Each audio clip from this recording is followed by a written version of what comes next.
визуальный слух, зато дали возможность общаться с космосом. Так что вот я на этом. Здорово, я очень рада, что вы здесь были. Да. Вас желает молодой человек спросить что-то, пообщаться.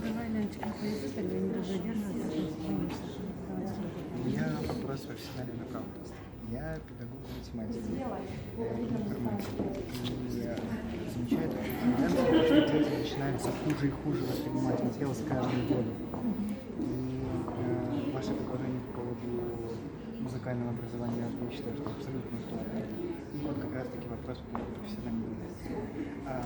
Будет ли правильно и продуктивно с музыкальным восприятием либо где-то на фон во время урока, либо перед уроком? Фон во время урока и перед уроком будет погромче чуть-чуть, а фон во время урока может быть. Вы знаете, то, что вы сказали сейчас, я об этом думаю добрые годы. Вот когда я училась в школе, я одновременно училась в музыкальной школе. Вот мой любимый предмет был алгебра.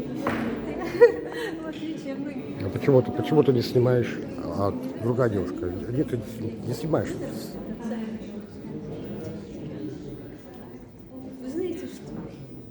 Человек, который считает, раз, два, три, 5, 6, 7, 8, 6 восьмых, 3 восьмых, эти все ритмы, это все математические штуки.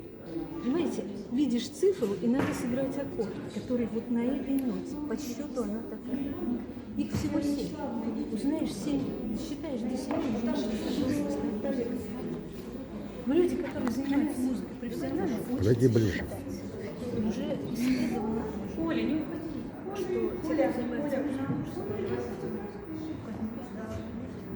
все лучше, если они будут ходить